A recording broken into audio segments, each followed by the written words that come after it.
This lesson is about identifying the kind of life a person is moving toward and the kind of person that life tends to require.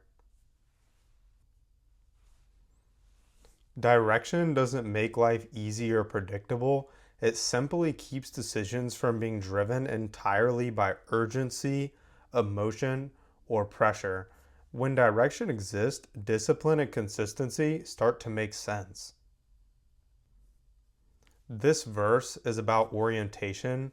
When God's revealed direction is absent, restraint erodes, not from weakness, but because life is no longer being organized by truth. Scripture shows this pattern lived out repeatedly, and it still appears today.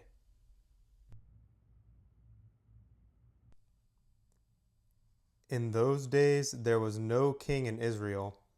Everyone did what was right in his own eyes. By the end of Judges, Israel wasn't being led by God's instruction, but by personal judgment. So disputes escalated, justice fractured, and their unity around God's covenant collapsed. Here, Jesus is teaching about discipleship, what it means to follow him rather than simply admire him. By using the image of building a tower, he shows that beginning any serious endeavor requires honesty about what it will require. That same pattern applies to faith, and it shows up across life. Whenever people want meaningful outcomes without fully accounting for the short term cost. Vision doesn't mean knowing every detail. It provides enough clarity to guide where attention goes, what effort is worth sustaining, and how growth is shaped over time. Scripture shows faithfulness taking different forms. Same God, different lives and pressures, yet the call to faithfulness remains the same.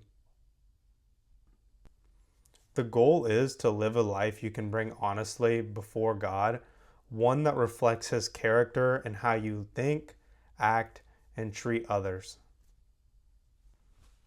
Most people already carry an internal picture of the life they hope to grow into, work that matters, stability, relationships, health, and impact. Walking with God is what forms a person to grow into that over time. Scripture consistently shows that direction often comes before full readiness.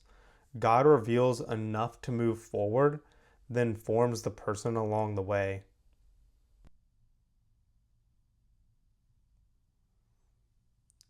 Now the Lord said to Abram, "Go from your country and your kindred and your father's house to the land that I will show you." Abram is given direction, but not a map.